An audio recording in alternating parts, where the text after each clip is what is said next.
ओम शांति।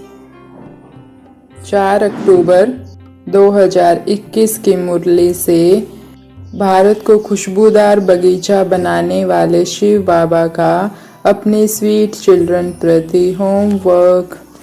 आज बाबा हमें कह रहे हैं कि खुद का चार्ट खुद रखो कि हम बाप को कितना समय और कैसे याद करते हैं। भोजन पर बाप के सिवाय दूसरा कुछ याद तो नहीं आता है। फिर आपस में एक दो को अनुभव सुनाओ। तो आज पहला होमवर्क तो हम यही करेंगे और इसे एक नियम बना लेंगे कि भोजन पर बाप के सिवाय दूसरा कुछ ना याद आए। ये हमें करना ही है, क्योंकि हम बाबा कहते हैं कि जो बाबा की याद में बनाता है और खाता है उसका आधा पुरुषार्थ तो सिर्फ खाने खाने से हो जाता है। तो हमें सीधा बाबा ने लिखा है कि भोजन पर बाप के सिवाय कुछ भी याद ना आए। तो हम भोजन करते समय खास इस बात का ध्यान रखेंगे। फिर बाबा ने कहा अपने अनुभव भी सुनाओ। जैसे ब्रह्मा बाबा ने अनुभव सुनाया कि याद में रह खाऊं, भोजन खाता हूँ, बहुत कोशिश करता हूँ कि याद में रह खाऊं, फिर भी भूल जाता हूँ। तो समझता हूँ बच्चों को तो बहुत मेहनत होती होगी। तो ऐसे हम कितना समय याद में रह कर भोजन कर पाए, फिर बाबा को ये बताना है। बाबा ने ये भी कहा कि ये भी चेक करो कि कोई भी दर्दनाक सीन देखते हमारी स्थिति कैसी रही, क्योंकि जब अंत समय होगा तो बहुत दर्दनाक सीन आएंगे। बाबा कई बार कहते हैं त्राही त्राही मचेगी और वो सीन हम देख नहीं पाएंगे। तो इसलिए सारा दिन अगर कोई ऐसा सीन हमने देखा तो हमारी स्थिति कैसी रही, ये हमें चेक करना है। और चेक करना है कि कौन सी शक्ति की कमी है। अभी तो हमारे पास समय है, हम बाबा के साथ कंबाइंड होकर वो शक्ति भर सकते हैं, लेकिन भरेगा वही जिसका अनुभव होगा कि हाँ इस चीज़ की कमी है, इस शक्ति की कमी है, तो वो भर पाएगा। इसीलिए हम, और वो अनुभव कब होगा कि इस चीज़ की कमी है, जब हम सारा दिन चेकिंग करेंगे।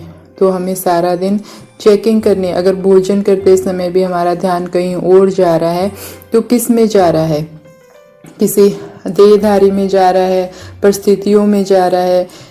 तो जो भी है बाबा ने कहा उस कारण को समझ, समस्या को समझ, उसका समाधान स्वरूप बनो। फिर हमारा मन जहाँ जा रहा है वहाँ क्यों जा रहा है, तो उस समस्या को खत्म करना है। बाबा ने इसे कहा कि बाप को याद करने की भिन्न भिन्न युक्तियाँ रचो, पुरुषार्थ कर चार्ट रखो, थको नहीं, तूफानों में अडोल रहो। तो आज हम सारा दिन हर कर्म में चेक करेंगे कि हम कितना बाबा की याद में कर्म किया। युक्तियाँ अपने आप निकालनी है। हम संबंधों से बाबा को याद कर सकते हैं। घूमने जा रहे हैं तो शिव साजन के साथ घूमने चले जाएं। खाना बना रहे हैं तो शिव माँ के साथ खाना बनाएं। नहा रहे हैं तो शिव माँ मेरे को नहला रही है। पढ़ रहे हैं तो शिव सर पढ़ा रहे हैं। ऑफिस का काम कर रहे हैं तो खुदा दोस्त के साथ कर रहे हैं। तो सारा दिन कोई ना कोई हम खुद अपने संबंध, जैसे लौकिक में जिस संबंध के साथ हम वो कर्म करना चाहते हैं, ऐसे ही अलौकिक संबंध पारलौकिक बाप के साथ जोड़कर हम वो कर्म करेंगे तो हमारा कर्म भी बहुत बहुत बहुत अच्छा होगा और हम बाबा के साथ भी रह सकेंगे। तो बाबा ने कहा अपनी युक्तियाँ खुद रचो और भिन्न भिन्न युक्तियाँ रचो। कई बार हम सम्मान के साथ भी कर सकते हैं। खाना बना रहे हैं, मैं परम पवित्र आत्मा हूँ। घर की सफाई कर रहे हैं, मैं संपूर्ण स्वच्छ बुद्धि आत्मा हूँ। घूमने जा रहे हैं, मैं डबल लाइट फरिश्ता हूँ। तो ऐसे अपनी युक्तियाँ खुद निकालनी है। और फिर बाबा ने कहा पुरुषार्थ का चार्ट भी रखो कि मैं कितना समय बाबा की याद में ये कर्म कर पाई। बाबा ने कहा थको नहीं, क्योंकि बाबा देखते हैं कि बच्चे पुरुषार्थ करते हैं, 2 दिन करते हैं, 4 दिन करते हैं और फिर थक जाते हैं। तो बाबा कहते हैं बस अब तो ये अंतिम समय चल रहा है, इसमें थकना नहीं है, बल्कि अचल और डोल रहे बाबा की याद को बढ़ाना है। तो सारा दिन अब अपने आप को निमित्त सेवाधारी समझकर हर कर्म करेंगे। बाबा ने कहा अगर निमित्त उसे कहा जाता है जो अपने हर संकल्प व हर कर्म को बाप के आगे अर्पण कर देता है। तो सारा दिन इसे तो हम एक नियम ही बना लें।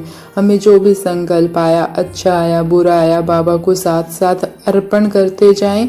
बाबा ये संकल्प आपको अर्पण, कर्म खत्म हुआ, कर्म करने से पहले बाबा को बुलाया, कर्म करने के बाद बाबा का शुक्रिया किया, बाबा को अर्पण किया और आगे बढ़ते चले गए। तो बाबा कहते हैं कि तुम निमित्त बनकर, सेवाधारी बनकर। बाबा जब मेरा पिता स्वयं भगवान होकर कहता है कि मैं तुम्हारा सेवाधारी हूँ, तो हम भी उसके बच्चे, उसके जैसे सेवाधारी हैं। तो बाबा ने कहा जो सेवाधारी होते हैं वो झुकते हैं, अपना रूप नहीं दिखाते हैं। तो आज हम हर कर्म को बाबा की सेवा मानकर, वो ऑफिस का काम करें, चाहे वो घर का काम करें, चाहे वो कोई भी कर्म कर रहे हैं, ये बाबा करवा रहा है, बाबा ने ही करवाना है, बाबा ही करवा रहा है। ऐसे हर संकल्प और कर्म को बाबा के आगे अर्पित करते हुए नम्रचित बनकर कर्म करेंगे। निमित्त तो ऐसी निमित्त और नम्रचित आत्माओं को ओम शांति। शुक्रिया बाबा।